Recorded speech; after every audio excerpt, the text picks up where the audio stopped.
Muy bien, pues buenos días a todo el mundo, buenas tardes o buenas noches, que sabe nadie quién nos estará viendo y a qué hora. Bienvenidos y bienvenidas a este nuevo episodio del Cisne Negro. Hoy tenemos un episodio muy especial. Vamos a viajar hasta Venezuela. Nos vamos a adentrar en el cruce de caminos entre las matemáticas, la mística y la humanidad. Si me preguntan por qué he escogido las matemáticas, primero porque me gustan, es cosa de familia, pero para mí las matemáticas no solo números o fórmulas o ecuaciones, sino quizás una puerta abierta a la lógica o a la ilógica. En este episodio vamos a descubrir cómo la matemática puede ser más que una ciencia exacta, más bien una manera de conectar con lo divino, con la historia y con la vida. Hoy nos acompaña un invitado excepcional. Salam aleikum, Karim Ibrahim Nahar, ¿cómo estás? Salam aleikum, hermana, ¿cómo estás? Yo estoy muy bien, alhamdulillah. Muy bien, un gusto de tenerte con nosotros. Karim Ibrahim Nahar es matemático y educador. Está especializado en filosofía de la educación y filosofía de las matemáticas. Él tiene una visión muy particular sobre las matemáticas y vamos a explorar exactamente qué es esa visión tan personal y cómo le ha influido también su perspectiva el que hace 2 años hizo una transformación, se convirtió al Islam. Esta conversión ha dado seguro un enfoque distinto a este trabajo. No hay ciencias sin contemplación, así que no voy a entrar en más introducciones y me gustaría empezar directamente con el diálogo con Karim. Este diálogo se divide en varios segmentos y en el primero quisiéramos abordar un poco, Karim, pues la naturaleza de las matemáticas, ¿verdad? ¿Qué es para ti la matemática? ¿Cómo la definirías más allá de la visión convencional que tenemos de ella? Bueno, anteriormente yo seguía una filosofía un poco más naturalista e histórica de las matemáticas. Entonces, yo, por ejemplo, la palabra matemáticos vendría del griego aquello que se puede aprender, pues. Entonces, es también a la vez aquello que se puede enseñar. Por eso es que yo vinculo mucho las matemáticas con la educación. O sea, básicamente se puede decir que las matemáticas son como el corazón de la educación en cuanto a su estructura, ¿sabes? Eh, pero en esta filosofía que yo seguía mucho, por ejemplo, había una escuela en España que es la del materialismo filosófico de Gustavo Bueno. Ellos definían la matemática como esas tipografías que son autogóricas, es decir, que son autorreferenciales. Es decir, el 2 no refiere solamente a dos vacas, a dos piedras, sino que refiere a ese número 2 que pinto, pues, que dibujo. Entonces es como autorreferencial. Pero mucho después descubrí una filosofía, ya después cuando me convertí al Islam, descubrí la filosofía de Carl Jung, que a mí me fascinó, o sea, una especie de reinterpretación de las matemáticas bajo la óptica junguiana, y entendí que las matemáticas son como una especie de lenguaje universal que trasciende las fronteras culturales y temporales. Es decir, el teorema de Pitágoras no es solamente válido para Pitágoras, por decirlo así, sino que es válido para España, para Bolivia, para Venezuela, y no solamente eso, sino para para cualquier tiempo. De hecho, también en términos históricos, el teorema de Pitágoras no es propiamente de Pitágoras. Se ha visto en términos de historiografía que había un escriba en Egipto como hace 500 años antes que el propio Pitágoras, que había descubierto, por decirlo así, ese teorema que lleva el nombre de Pitágoras. Entonces, la matemática para mí también puede ser como una especie de sistema simbólico que nos permite comprender el orden que existe en este caos aparente que llamamos universo. Mm, Sí, me gusta mucho y desde luego nos encaja tanto con la audiencia cuando hablas de Jung a la hora de explorar ese lenguaje universal, ¿no? Que podría ser que las matemáticas le dieran un orden quizás a nuestro inconsciente, ¿no? O los números como una herramienta de contemplación. ¿Qué te parece esa idea? Claro, es que tiene mucho sentido. De hecho, Jung hablaba mucho de estos aspectos de los arquetipos como el héroe, la madre, el niño, el guerrero, ¿verdad? En matemáticas existe esta especie de vínculo con estos arquetipos místicos, ¿sabes? Como por ejemplo, puede ser la noción del número cero, que es la vacuidad, que por ejemplo en el budismo es la shunyata, que es precisamente ese vacío del naf que llamamos nosotros en el Islam, del yo, esa vaciedad del yo. Eh, pero también está el arquetipo del infinito, que es como esa especie de totalidad inabarcable, ¿sabes? Nosotros podemos tratar de totalizar el infinito a partir de la experiencia mística, pero no lo totalizamos, sino que es como un objetivo, por decirlo así, en esa experiencia mística. Lo indecible, lo Exacto. inefable. El Claro, uno por... fíjate. Ajá, Digo que cuando hablamos precisamente del cero, ¿no? Nuestra cultura, la cultura occidental, le tomó prestado el cero a Oriente, porque ese cero nosotros exacto. no lo teníamos. Y el miedo Sí, tan grande que le tenemos, has hablado de Sunyata o del Naf, bueno, el cero también está en la Cábala, todas las tradiciones abrahámicas en sus orígenes tenían el cero, ¿no? ¿Por qué crees tú que le tenemos tanto miedo al cero en las matemáticas? claro, porque el cero precisamente nos lleva a la negación. O sea, es la negación Mm. de la realidad aparente que nosotros experimentamos. O sea, para nosotros la mística, precisamente, por ejemplo, Abdenur Prado, que es alguien que yo sigo mucho, en el texto El Islam como anarquismo místico, hay una parte donde él trata de explicar por qué el Islam se puede entender como un anarquismo y místico a la vez. Eh, y él dice precisamente que lo místico viene del griego místicos, que es como el secreto, lo que no se puede decir, lo que no se puede conceptualizar. Y precisamente el cero es la condición de posibilidad de aquello que no se puede conceptualizar. Los griegos, por ejemplo, decían, eh, estudiaban la geometría a partir del punto, es decir, ya había una posibilidad, pero de unidad, a partir de la unidad, luego el número dos, pero el cero no lo podían conceptualizar. Los griegos no tenían el cero. Pero precisamente es en Oriente, los hindúes, los mayas también tenían el cero. Entonces, es eso. O sea, en Occidente es como que no existe esa posibilidad de contemplar esa negación de la realidad aparente, ¿no?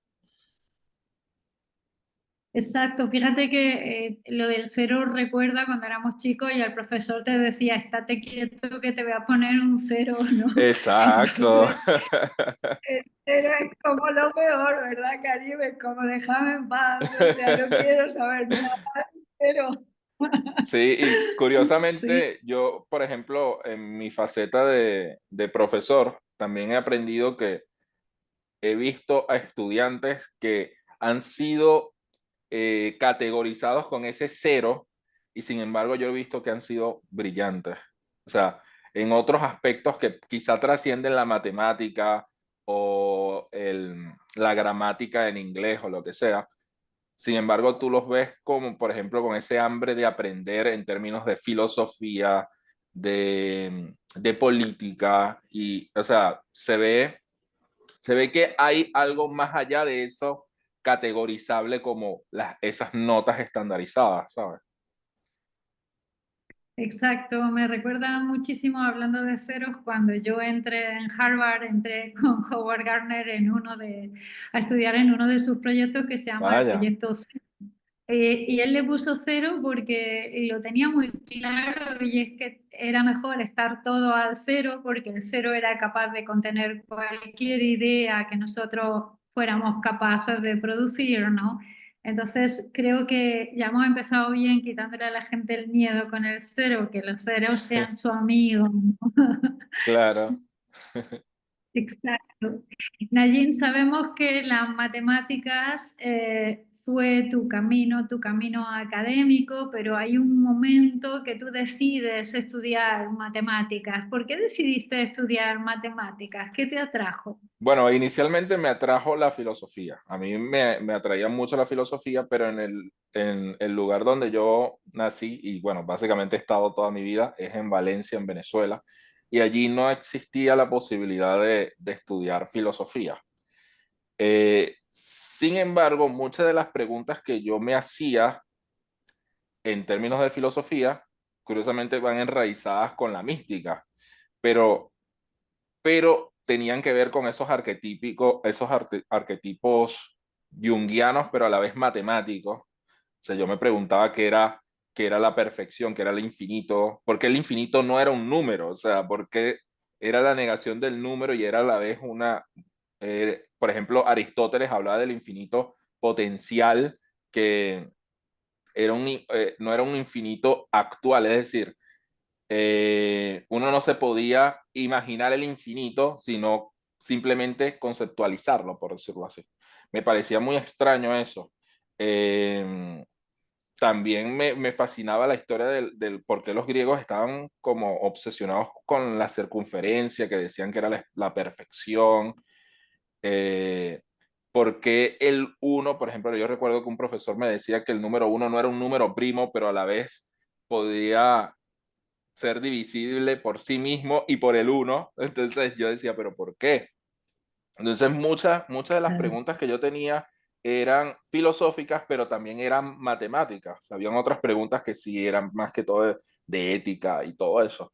Entonces yo decidí estudiar matemáticas, pero matemáticas puras. Y tuve excelentes profesores. Y lo que más me fascinó, pero eso fue como una especie de experimentación. Yo dije, bueno, vamos a intentar estudiar matemáticas para ver qué sucede.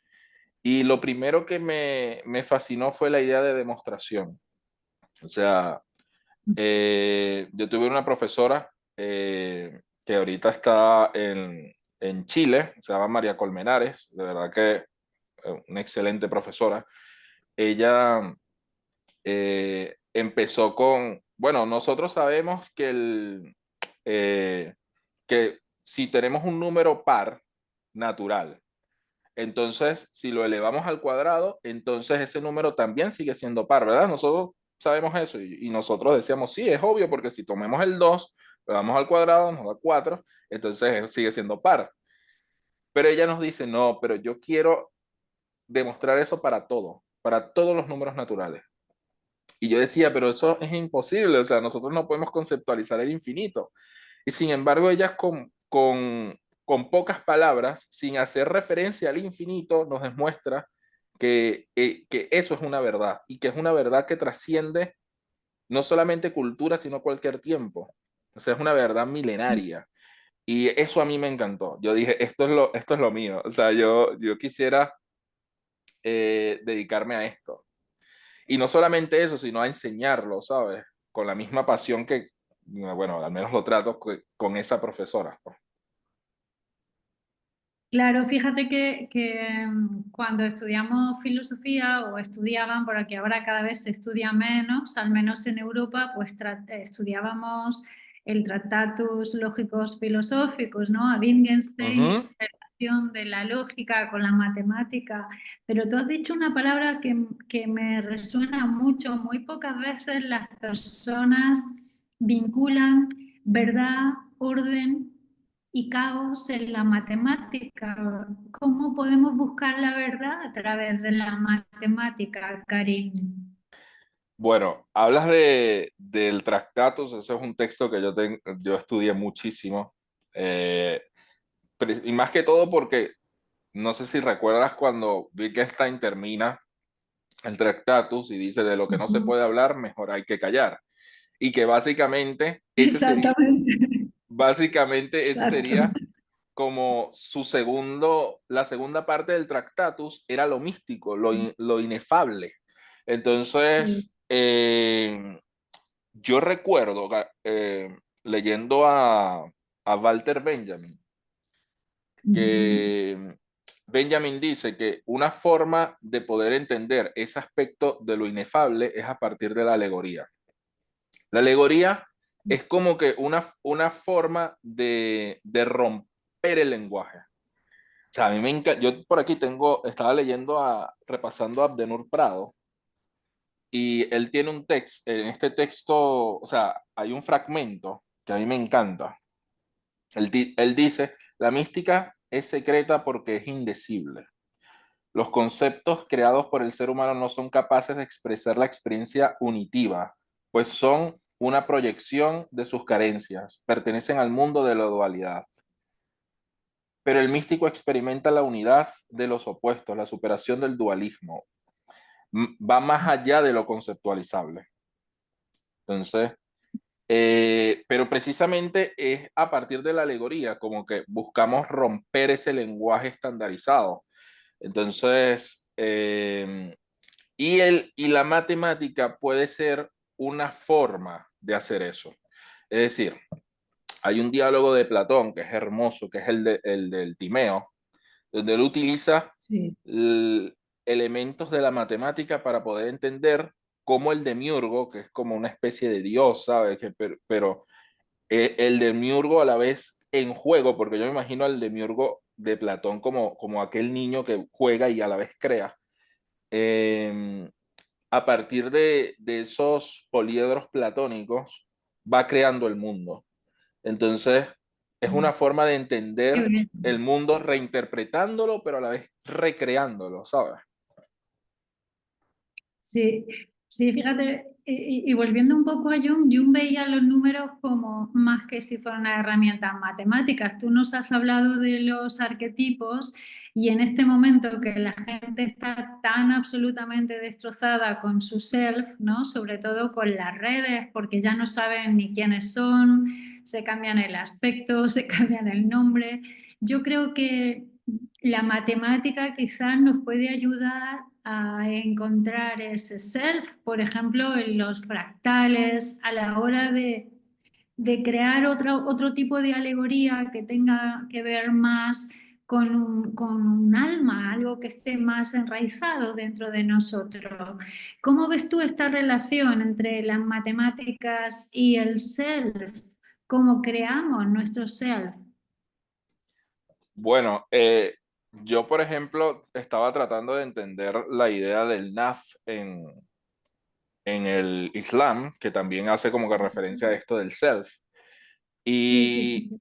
curiosamente se busca tener una especie de ruptura con esa inmediatez que corresponde con el self, porque el self muchas veces es inmediatez. O sea, pero sin embargo, en el Islam hay como dos formas. La primera es a partir de la integración en la Umma, ¿verdad? Que es la comunidad islámica.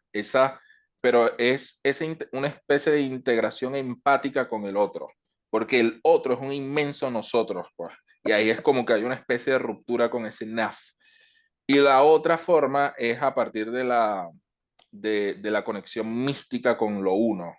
Por eso es que a mí me encanta las matemáticas, pues, porque también está este arquetipo de lo uno, de la unidad, de lo indivisible, de lo indiviso. Entonces, es como, no sé, siempre lo encuentro cada vez que voy a hacer un estudio de algún texto de, de filosofía, pues siempre lo busco reinterpretarlo de un punto de vista, ya sea del Islam o de un punto de vista junguiano, o un punto de vista, no sé, de Walter Benjamin, por ejemplo. Entonces, a mí me encantan esos autores y yo lo veo así, o sea, existen esas dos posibilidades para trascender, por decirlo así, ese NAF. Exacto, exacto.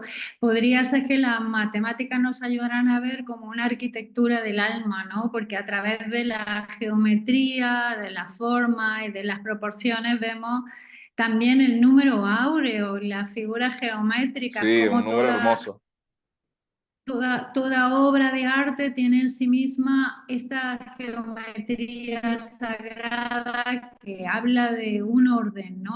Leonardo da Vinci, que le encantaba las matemáticas y le conocemos muchas veces como artista y no tanto como un científico. Él determinó, por ejemplo, las proporciones de las hojas de un árbol con cálculos matemáticos. ¿Crees tú que el viaje del héroe es resolver las ecuaciones de la vida? ¿Crees que nuestra vida son como ecuaciones, como procesos? No, a mí me encanta esa pregunta porque precisamente yo leyendo historia de los grandes matemáticos, cómo tratan.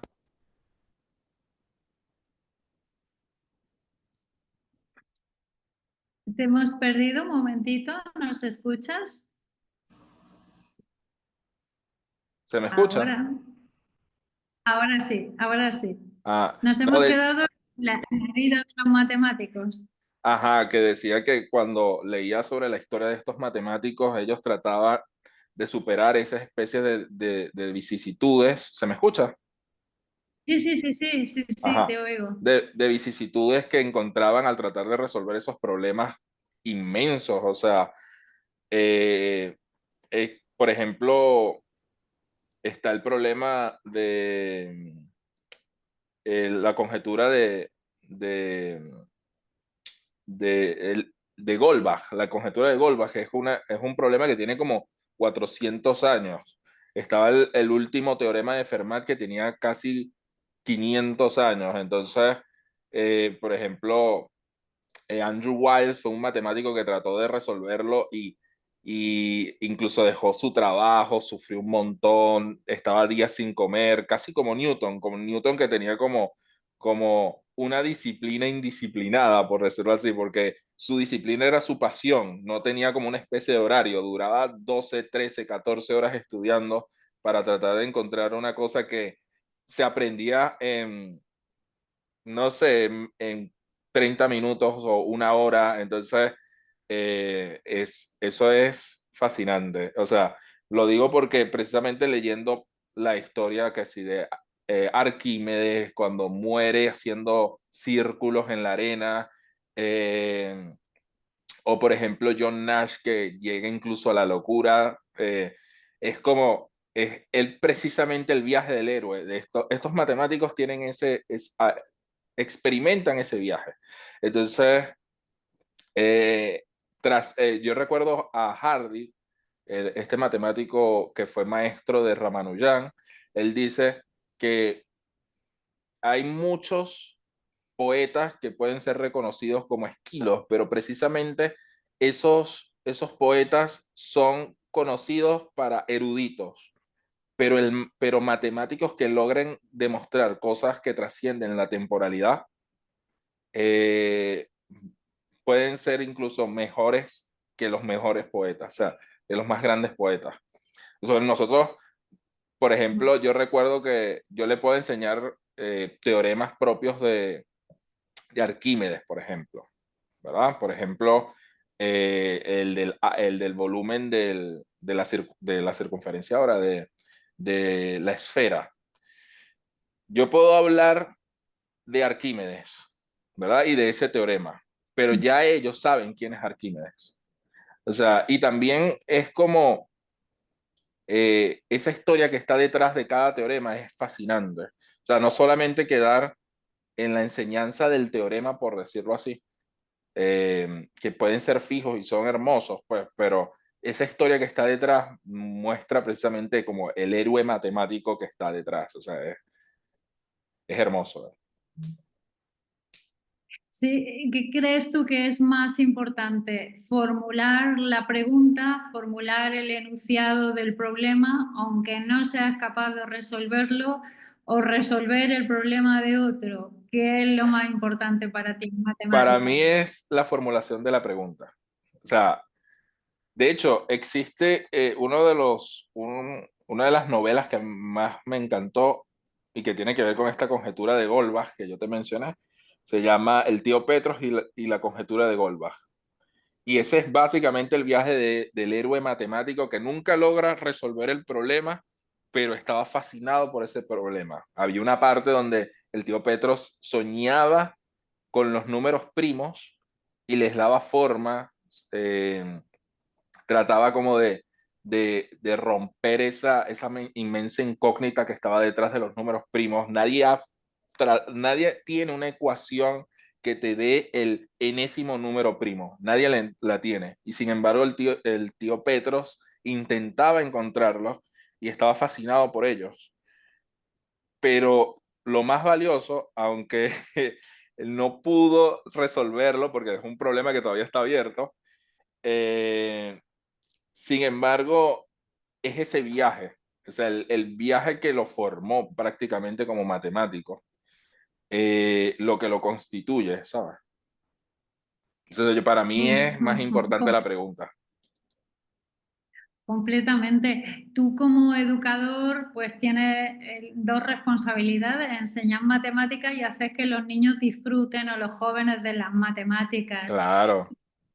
¿Tú crees que los niños que tienen un pensamiento matemático tienen algunas características particulares o los adultos que tienen este tipo de capacidades? Y si es así, ¿cuáles serían según tu experiencia? ¿Cómo distinguir que un niño o una niña tiene cualidades matemáticas?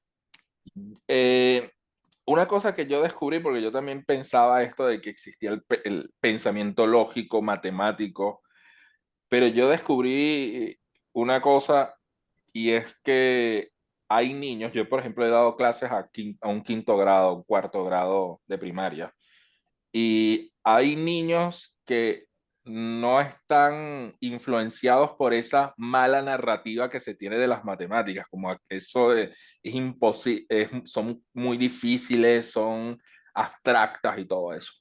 Pero hay niños que no han sido afectados por eso. Y precisamente esos niños son los que más curiosidad tienen de las matemáticas. Yo recuerdo Mm. una vez que un niño me dice, eh, yo las matemáticas no lo veo en mi realidad y sin embargo me encantan.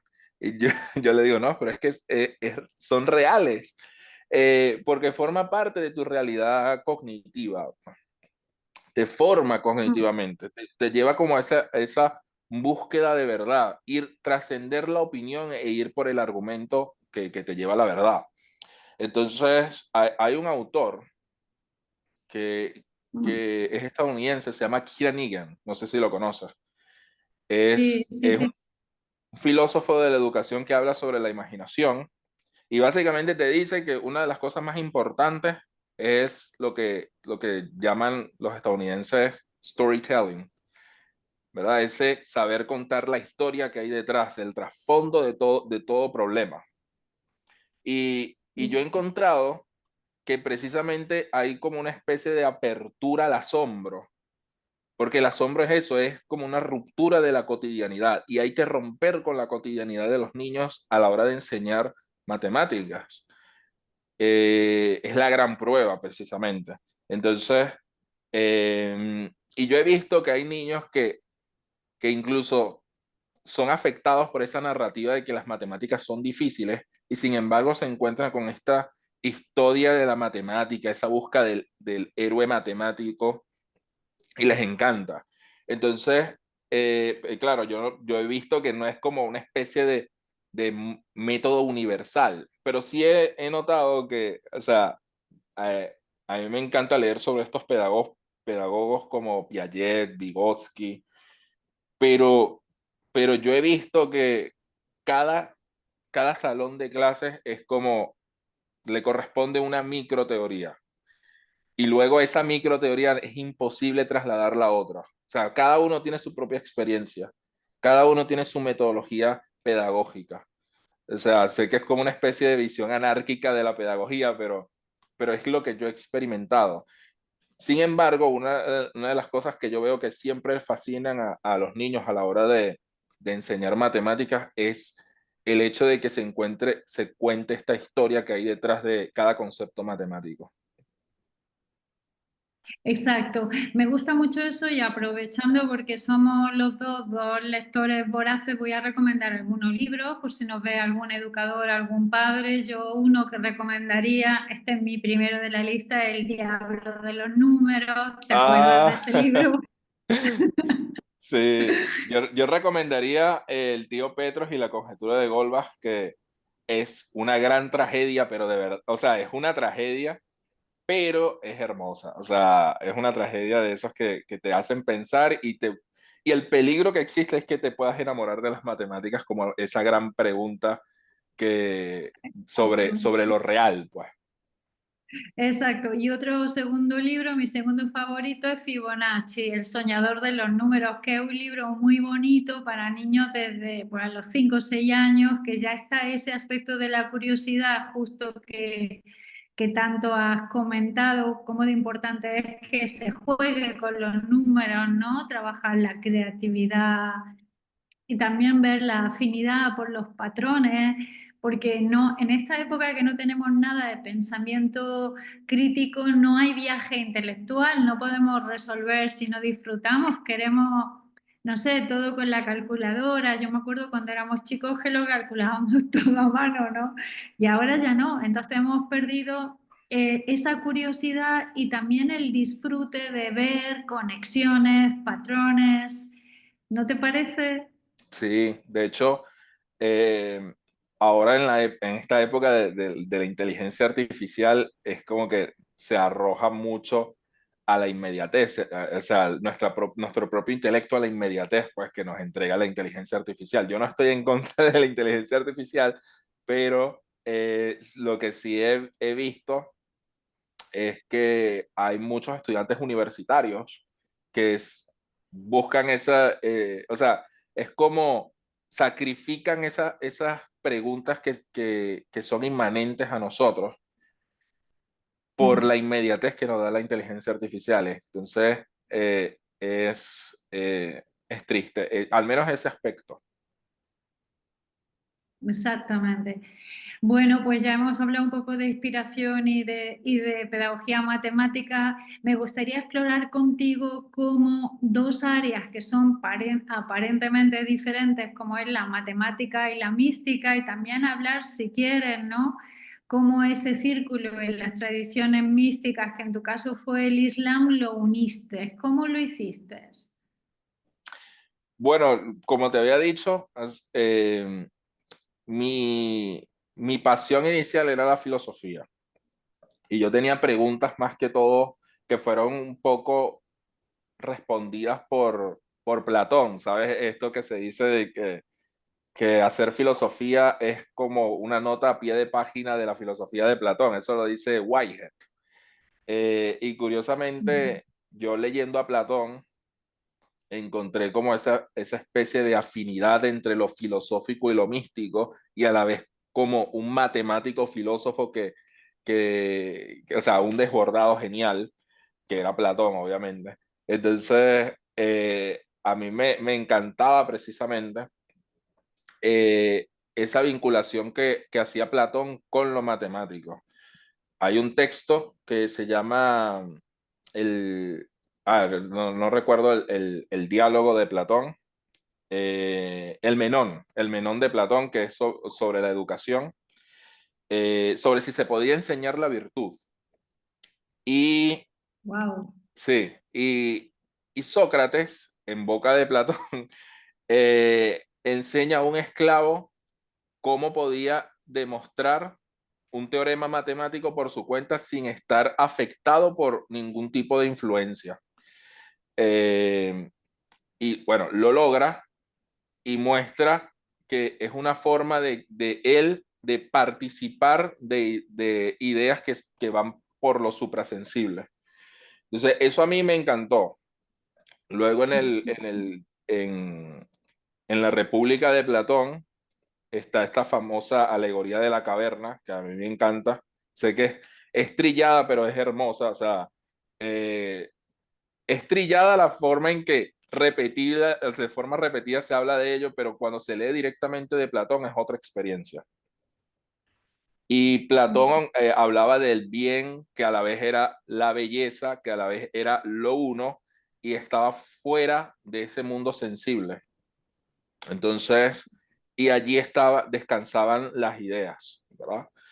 Eh, y bueno, precisamente ahí en Platón yo encontraba esa posibilidad de conectar la matemática con lo místico, pero a través de lo alegórico, ¿sabes? Sí. Sí, en muchas tradiciones, desde las antiguas a las más contemporáneas, no sé, estoy pensando, por ejemplo, Descartes y su dilema Ajá. entre la razón y el espíritu, o al Jurasimi, que él ponía la matemática dentro de un contexto filosófico y espiritual. Las madrazas, las yeshivas, nunca separaban la matemática de la filosofía y la espiritualidad. ¿Qué ventajas tiene eso? ¿Tú crees que eso es necesario para comprenderlas? Claro, hay un matemático, no se habla mucho de él en términos filosóficos, se llama Alexander Grothendieck.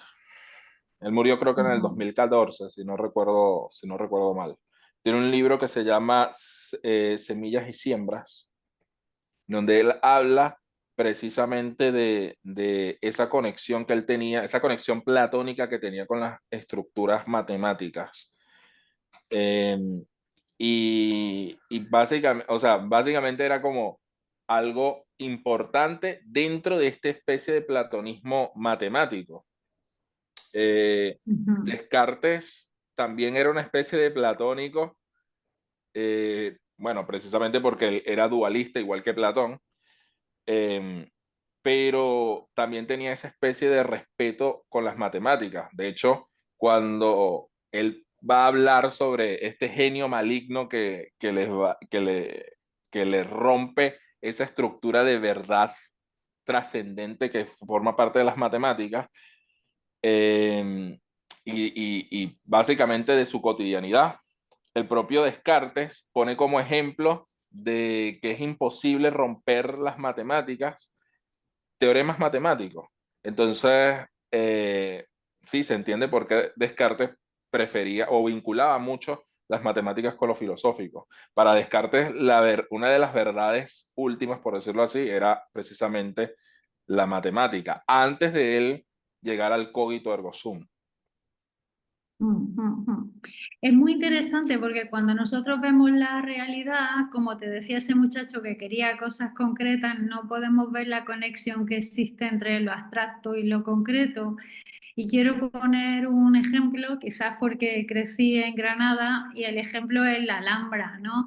Cuando nosotros Okay. vemos la Alhambra de Granada, lo podemos ver como un palacio de arquitectura maravillosa, o si miramos un poco más en los alicatados nazaríes, en los versos y en todo, lo que ha salido no es solo una decoración geométrica, sino que es que han salido ecuaciones, ¿no? Entonces, ¿cómo de importante es la complejidad matemática de pasearnos por la vida con otra mente, ¿no?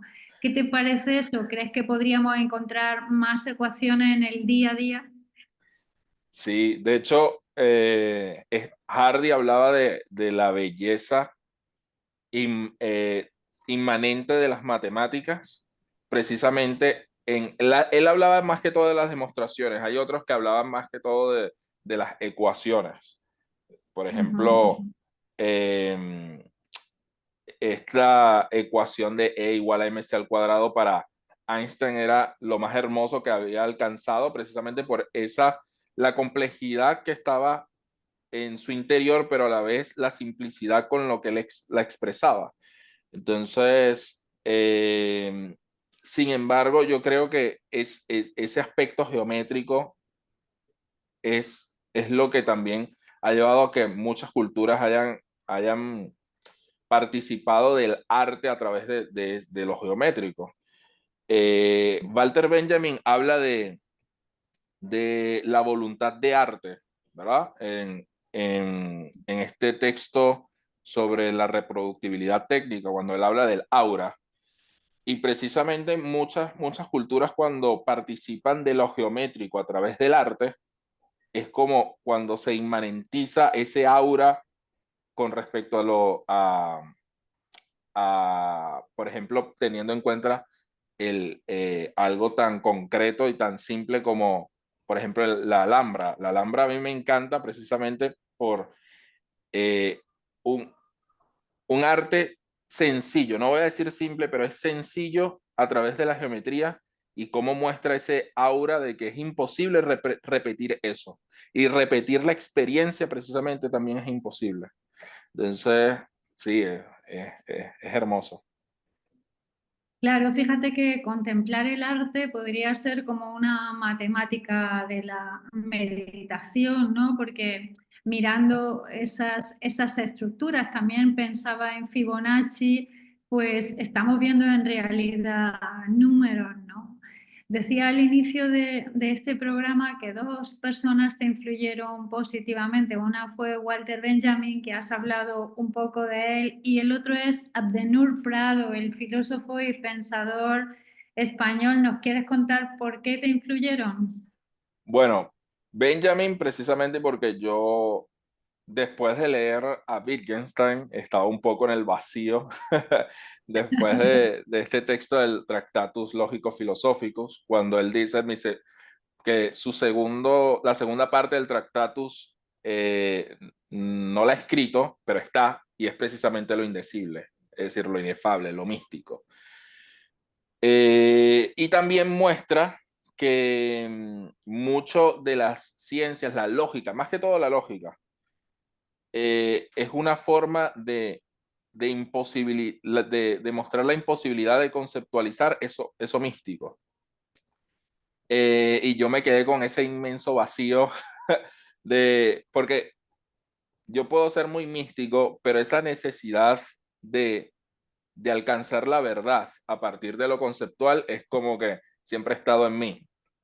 Pero un poco la experiencia me ha mostrado en que puedo armonizar con el hecho de no conceptualizar eso, o sea, eso que es indecible. Y bueno, con Benjamin encontré esta posibilidad de considerar el lenguaje no solo como algo formal y unívoco, sino como lo alegórico, esta apertura a lo alegórico. Entonces, Benjamin a mí me encanta, su historia es trágica, pero me encanta este análisis que hace con respecto al materialismo histórico de Marx y la teología que está detrás. A mí me encanta este ejemplo que utiliza Benjamin en la primera tesis sobre el concepto de la historia, que dice que el materialismo histórico dentro de la filosofía, o sea, no dice en lo real, sino dentro de la filosofía, el materialismo histórico es una especie de muñeco turco que a la vez es un robot experto en ajedrez y que le gana a todos, pero que dentro de ese muñeco turco existe un enano que siempre ha sido tildado de feo y que resulta ser la teología. Él no dice qué teología, él no dice si es la teología judía o la teología cristiana, él simplemente lo utiliza de forma lisológica, la teología. Sí. Entonces, Fíjate que Walter Benjamin, por si acaso alguien no lo sabe, le vamos a hacer como una pincelada histórica, ¿no? Que claro, nace en Berlín en 1892 y muere en España, muere en Portbou, en la por vos. frontera. En 1940 ya había tomado Franco el país. Es un filósofo, crítico literario y de origen askenazi, que los askenazis pues tienen una tradición de la mística judía. Yo creo que por eso él también nada también entre la teoría de la matemática y una estética mística, ¿no te parece? Sí, sí, su teoría estética es hermosa. De hecho, ahora es que se está utilizando dentro de estas generaciones el término de aura. Por ejemplo, ven que un rapero tiene un aura inmensa y todos dicen eso, pues, pero ese concepto en términos de crítica de arte, por decirlo así, es de Benjamin. Es muy interesante porque ahora que tenemos todo el conflicto de Medio Oriente, que ya lleva bastantes décadas, pues Walter Benjamin no solamente critica a Hitler por lo que estaba haciendo, sino que él jamás habló de que el sionismo era una solución para el tema, ¿no? Claro, él tenía conocidos que eran sionistas y que le ofrecieron la posibilidad de formar parte de grupos sionistas y él se negó, él siempre se negó. Y básicamente porque él también tenía influencias anarquistas, él no fue anarquista, pero tenía influencias anarquistas y no se quería meter también en estos grupos políticos que negaran su posibilidad de cuestionar la política que existía. De hecho, si no recuerdo mal, Adorno, cuando estaba en Estados Unidos, le dice para que él saliera de Alemania. Y él todavía sigue creyendo en la posibilidad de la redención, porque a mí me encanta eh, su mesianismo histórico, ¿sabes? En el sentido de que él decía que en toda la historia, bueno, primero critica el historicismo, que básicamente el historicismo que él entiende es esa especie de estudio que hace el historiador pensando que el pasado es como una verdad cristalizada que simplemente está ahí por descubrir. Walter Benjamin nos dice que es la filosofía la que nos determina la forma en que vamos a ver ese pasado. Y no solamente eso, sino que ese pasado se ha visto solamente desde la óptica de los vencedores, no de los vencidos.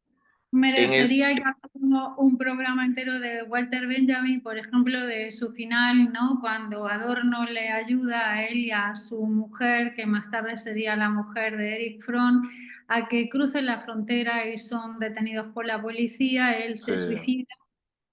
Y hay una película, un documental que creo que está bien recomendarlo, que se llama ¿Quién mató a Walter Benjamin? De David Mawas, que creo que estaría muy bien, ¿no? Para que otro día hablemos más sobre claro, Walter Benjamin, que como Hannah Arendt, pues ya no tenemos intelectuales y filósofos de este calado, ojalá, ¿no? ¿No te parece? sí, sí. O sea, a mí la historia de Walter Benjamin me fascina. eh, y también la forma en que hacía filosofía. Él no era un filósofo metódico, él era como hacía mucho estilo libre, de hecho, Sí, la historia de Fran. sus amigos le criticaban mucho eso, o sea, pero eso muestra que era un desbordado genial, o sea, te- creía mucho en sus intuiciones y tenía unas intuiciones hermosas. Así es. Hablemos de Abdenur Prado, que quizás no lo conoce mucho la gente, pero me gustaría que me dijeras por qué te influyó Abdenur y qué es lo que podemos rescatar de él en este día de la matemática y la mística. Bueno, yo me encontré con Abdenur de forma, no sé, accidentada, por decirlo así. Yo estaba un poco obsesionado por el anarquismo y la gran pregunta que estaba detrás de esa obsesión por el anarquismo era, ¿por qué se asocia el anarquismo con el ateísmo? Si etimológicamente no tiene nada que ver con el ateísmo, o sea, no forma parte de lo distintivo del anarquismo. Eh, y yo había leído textos sobre Jesús como anarquista, eh, textos de Jacques Ellul sobre el anarquismo y el cristianismo, pero yo quería buscar si existía la posibilidad de compatibilizar el Islam con el anarquismo. Y ahí me topo con la obra de Abdenur. Eh, y Abdenur nos habla que sí, no solamente es compatibilizable, sino que la práctica del propio profeta Muhammad sallallahu alaihi wasallam muestra que él mencionaba a Allah subhanahu wa ta'ala como al-Malik, ¿verdad? Como el rey y el único, la única Mm. autoridad que tenía que ser seguida. Y ya está.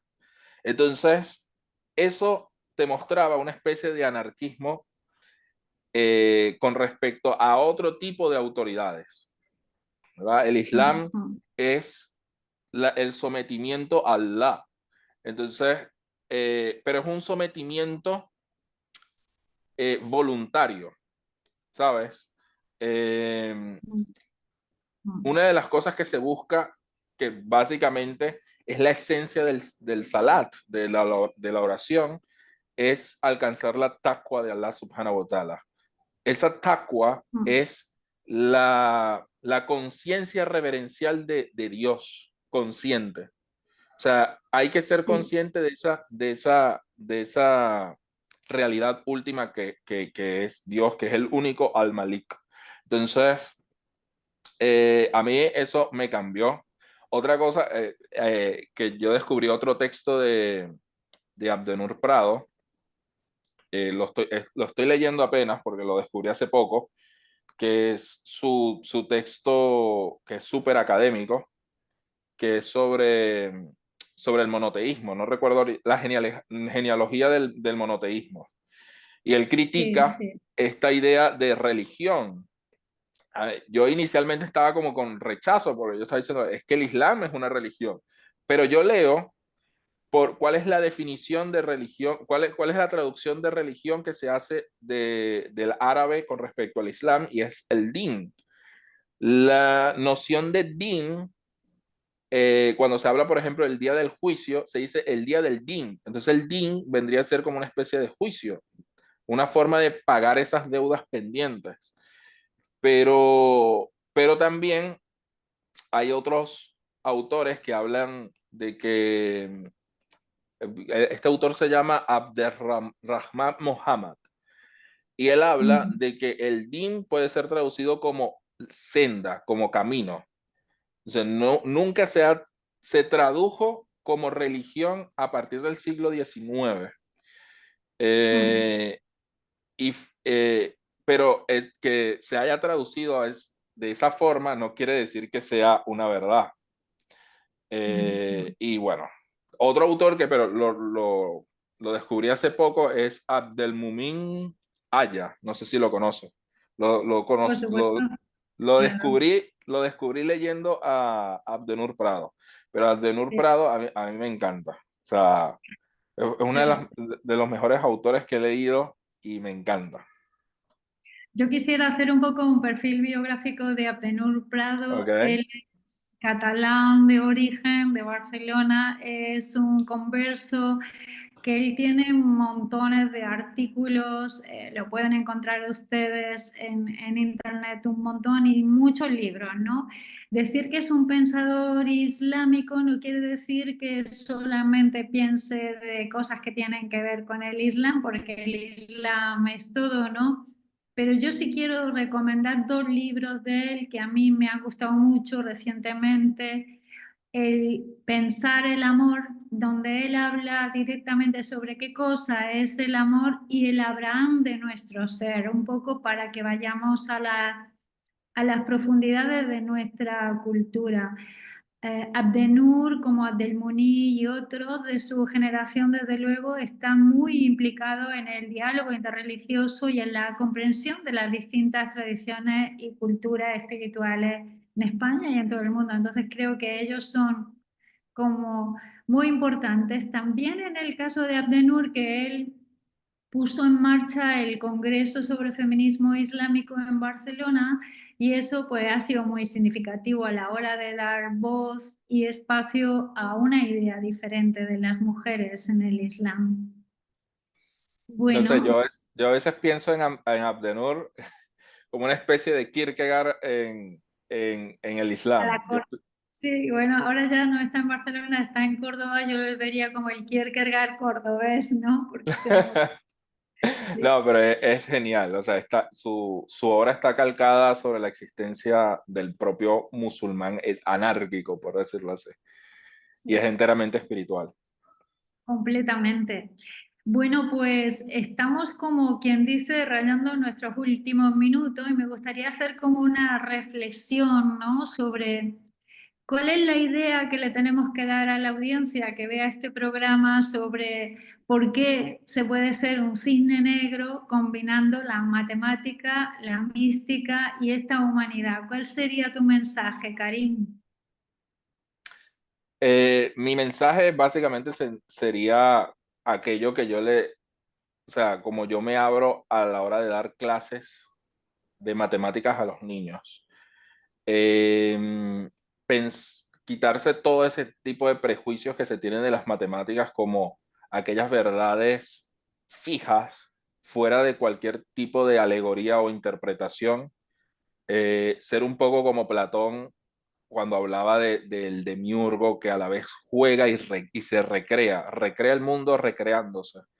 Eh, Pienso que así se debe hacer, se debe abrirse a las matemáticas, como esa posibilidad de juego con lo alegórico. Eh, y que de verdad no solamente eso, sino que te enseña a tener una mejor búsqueda de la verdad, no solo porque te forma en términos argumentativos, sino que eh, no es suficiente con una mera opinión, como el propio Platón hablaba sobre la doxa y la episteme, sino que precisamente hay que buscar ese episteme a partir de ese entrenamiento, por decirlo así, de las matemáticas. Pienso que, que las matemáticas son esa condición de posibilidad de búsqueda de la verdad. Pues muchísimas gracias. Yo creo que muchos mayores van a querer entrar en tus clases, Karim. Luego pondremos en este post cómo contactarte si es que tú quieres, un mail o alguna cosa.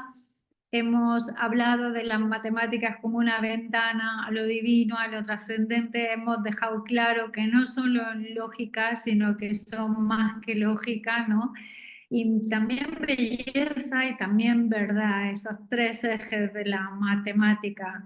No la entiendan ustedes como una herramienta académica, sino como una forma de entenderse y de entender el universo.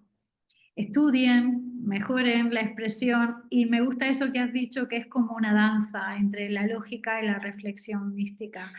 Te mando un abrazo muy fuerte, muchísimas gracias por este Gracias a cisne ti, negro. gracias a ti, me encantó. Pues igualmente, bueno, pues Subhanallah, Shukra, muchas gracias y aquí les dejamos a ustedes hasta la próxima. Nos vemos en el siguiente Cisne Negro. Que estén muy bien.